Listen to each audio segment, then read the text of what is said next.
بسم اللہ الرحمن الرحیم۔ السلام علیکم ناظرین، تمام تعریفیں اللہ ہی کے لیے ہیں جو تمام جہانوں کا رب ہے۔ ہم اسی کی عبادت کرتے ہیں اور اسی سے مدد مانگتے ہیں۔ اے میرے پروردگار، ہمارے تمام کبیرہ اور صغیرہ گناہ معاف فرما کے ہمیں دنیا اور آخرت کی بھلائی عطا فرما۔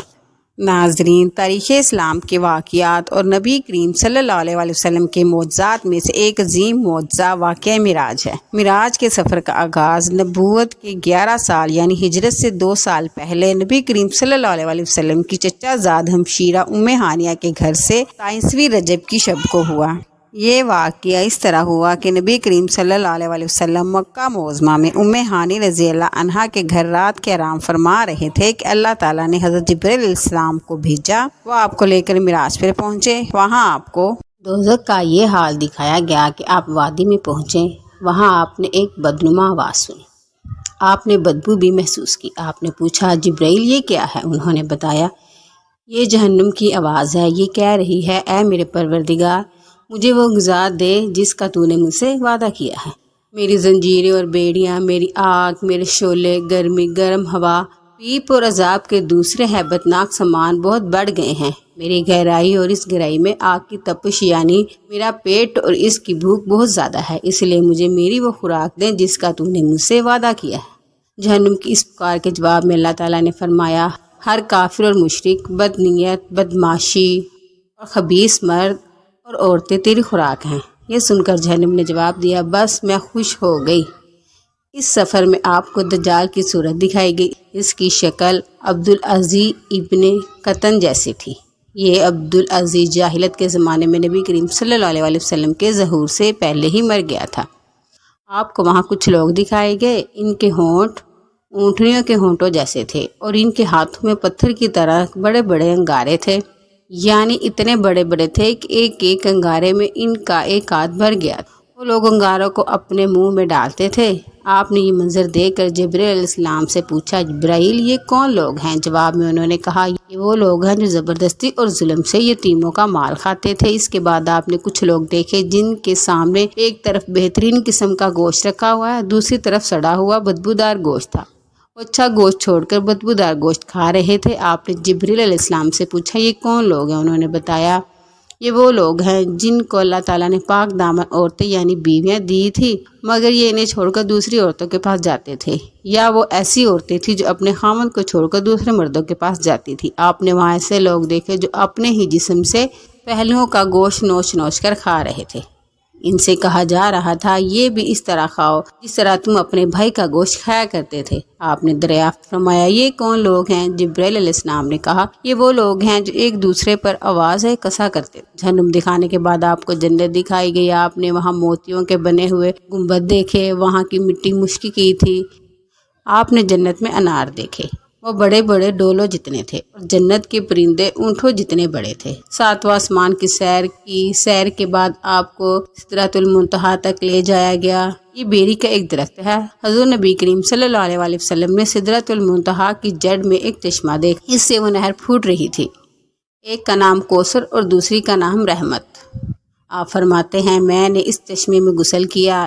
ایک روایت کے مطابق سدرۃ المنتہا کی جڑ میں جنت کی 4 نہریں نکل رہی ہیں۔ ان میں سے ایک نہر پانی کی، دوسری دودھ کی، تیسری شہد کی اور چوتھی نہر شراب کی ہے۔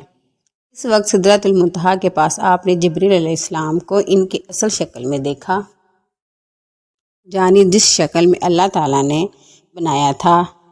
ان کے 6 پر ہیں اور ہر پر اتنا بڑا ہے کہ ان سے آسمان کا کنارہ چھپ جائے۔ ان پروں سے رنگا رنگ موتی اور یاقوت اتنی تعداد میں گر رہے ہیں کہ ان کا شمار اللہ ہی کو معلوم ہے۔ پھر ایک بدلی نے آپ کو آ کر گھیر لیا۔ آپ کو اسی بدلی کے ذریعے اوپر اٹھا لیا گیا۔ جبرائیل وہی رہ گئے۔ بدلی کی جگہ بعض روایت میں ایک سیڑھی کے ذریعے اٹھانے کا ذکر بھی آیا ہے۔ یہاں اپنے سری الکلام یعنی لوح محفوظ پر لکھے جانے والے کلموں کی سرسراہٹ کی آوازیں سنی۔ یہ تقدیر کے قلم تھے اور فرشتے ان سے مخلوقات کی تقدیر لکھ رہے تھے۔ اس تفصیل سے معلوم ہوا کہ جبرائیل علیہ السلام سدرۃ المنتہا سے آگے نہیں گئے، اور یہ بھی معلوم ہوا کہ سدرۃ المنتہا 7واں آسمان سے اوپر ہے، یعنی علماء نے لکھا ہے کہ یہ عرش العظیم کے دائیں طرف ہے۔ ایک روایت میں یہ ہے کہ جبریل علیہ السلام آپ صلی اللہ علیہ وسلم کو لے کر ساتوں آسمان کے اوپر گئے، وہاں ایک نہر پر پہنچے، اس میں یاقوتوں، موتیوں اور زبرجد کے خیمے لگے تھے۔ اس نہر میں ایک سبز رنگ کا پرندہ تھا، وہ اس قدر حسین تھا کہ اس جیسا پرندہ کبھی نہیں دیکھا تھا۔ یہ نہر کوثر ہے جو اللہ تعالیٰ نے آپ کو عطا فرمائی۔ آپ فرماتے ہیں میں نے دیکھا اس میں یاقوت اور زمرد کے تھالوں میں رکھے ہوئے سونے اور چاندی کے جام تیر رہے تھے۔ اس نہر کا پانی دودھ سے زیادہ سفید تھا۔ میں نے ایک جام اٹھایا، اس نہر سے بھر کر پیا تو وہ شہد سے زیادہ میٹھا اور مشک سے زیادہ خوشبودار تھا۔ آپ فرماتے ہیں جبریل علیہ السلام مجھے لیے ہوئے سدرۃ المنتہا تک پہنچے، اس کے پاس حجاب اکبر ہے۔ حجاب اکبر کے پاس پہنچ کر انہوں نے کہا میری پہنچ کا مقام یہاں ختم ہو گیا، اب آپ آگے تشریف لے جائیے۔ آپ فرماتے ہیں میں آگے بڑھا یہاں تک کہ میں سونے کے ایک تخت تک پہنچ گیا، اس پر جنت کا ریشمی قالین بچھا ہوا تھا۔ اسی وقت میں نے جبریل علیہ السلام کی آواز سنی، وہ کہہ رہے تھے اے محمد، اللہ آپ کی تعریف فرما رہا ہے، آپ سنیے اور اطاعت کیجیے، آپ کلام الہی سے دہشت زدہ نہ ہوں۔ چنانچہ اس وقت میں نے حق اللہ کی تعریف بیان کی۔ اس کے بعد مجھے اللہ کا دیدار ہوا، میں فوراً سجدے میں گر گیا۔ پھر اللہ نے مجھ پر وحی اتاری، وہ یہ تھی اے محمد، جب تک آپ جنت میں داخل نہیں ہو جائیں گے اس وقت تک تمام نبیوں کے لیے جنت حرام رہے گی، اسی طرح جب تک آپ کی امت جنت میں داخل نہیں ہوگی تمام امتوں کے لیے جنت حرام رہے گی۔ اس کے علاوہ اللہ تعالیٰ نے فرمایا اے محمد صلی اللہ علیہ وسلم، ہم نے کوثر آپ کو عطا فرما دی ہے، اس طرح آپ کو یہ خصوصیت حاصل ہو گئی ہے کہ تمام جنتی آپ کے مہمان ہوں گے۔ اس کے بعد 50 نمازیں فرض ہوئیں۔ 50 نمازیں حضرت موسیٰ علیہ السلام کے مشورے سے کم کرائی گئی، یہاں تک کہ ان کی تعداد 5 کر دی گئی۔ تاہم اللہ تعالیٰ نے فرمایا اے محمد صلی اللہ علیہ وسلم، ہر روز یہ 5 نمازیں ہیں، ان میں سے ہر ایک کا ثواب 10 کے برابر ہوگا، اور اس طرح ان 5 نمازوں کا ثواب 50 نمازوں کے برابر ملے گا۔ آپ کی امت میں سے جو شخص بھی نیکی کا ارادہ کرے اور پھر نہ کر سکے تو میں اس کے حق میں صرف ارادہ کرنے پر 1 نیکی لکھوں گا، اور اگر اس نے وہ نیک عمل کر بھی لیا تو اسے 10 نیکیوں کے برابر لکھوں گا، اور جو شخص کسی بدی کا ارادہ کرے اور پھر اس کو نہ کرے تو میں اس کے لیے 1 نیکی لکھ دوں گا، اور اگر اس نے وہ بدی کر لی تو اس کے نتیجے میں 1 بدی لکھوں گا۔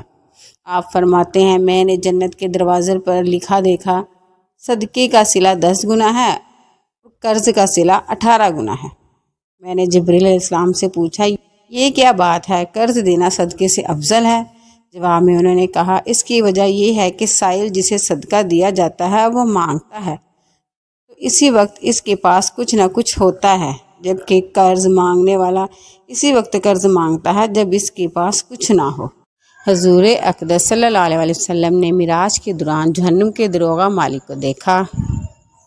وہ انتہائی سخت طبیعت کا فرشتہ ہے، اس کے چہرے پر غصہ اور غضب رہتا ہے۔ آپ صلی اللہ علیہ وسلم نے اسے سلام کیا، داروغہ نے سلام کا جواب دیا، خوش آمدید بھی کہا لیکن مسکرایا نہیں۔ اس پر حضور نبی کریم صلی اللہ علیہ وسلم نے جبریل علیہ السلام سے فرمایا یہ کیا بات ہے کہ میں آسمانوں والوں میں سے جس سے بھی ملا اس نے مسکرا کر میرا استقبال کیا، مگر داروغہ جہنم نے مسکرا کر بات نہیں کی۔ اس پر جبریل علیہ السلام نے فرمایا یہ جہنم کا داروغہ ہے، جب سے پیدا ہوا ہے آج تک کبھی نہیں ہنسا، اگر یہ ہنس سکتا تو صرف آپ ہی کے لیے ہنستا۔ یہ بات اچھی طرح جان لیجئے کہ نبی کریم صلی اللہ علیہ وسلم کو معراج جاگنے کی حالت میں جسم اور روح دونوں کے ساتھ ہوئی۔ بعض لوگ معراج کو صرف ایک خواب کہتے ہیں اور بعض کہتے ہیں صرف روح گئی تھی، جسم ساتھ نہیں گیا تھا۔ اگر یہ دونوں باتیں ہوتی تو پھر معراج کے واقعے کی بھلا کیا خصوصیت تھی؟ خواب میں تو عام آدمی بھی بہت کچھ دیکھ لیتا ہے، معراج کی اصل خصوصیت ہی یہ ہے کہ آپ صلی اللہ علیہ وسلم جسم سمیت آسمانوں پر تشریف لے گئے، لہٰذا لوگوں کے بہکاوے میں مت آئیے۔ اور پھر یہ بات بھی ہے اگر یہ صرف خواب ہوتا یا معراج صرف روح کی ہوتی تو مشرکین مکہ مذاق نہ اڑاتے، جبکہ انہوں نے ماننے سے انکار کیا اور مذاق بھی اڑایا۔ خواب میں دیکھیں کسی واقعے پر بھلا کوئی کیوں مذاق اڑاتا ہے؟ معراج کے بارے میں اس مسئلے پر بھی اختلاف پایا جاتا ہے کہ نبی کریم صلی اللہ علیہ وسلم نے اللہ تعالیٰ کو دیکھا یا نہیں۔ اس بارے میں 2 طرح کی حدیث موجود ہیں۔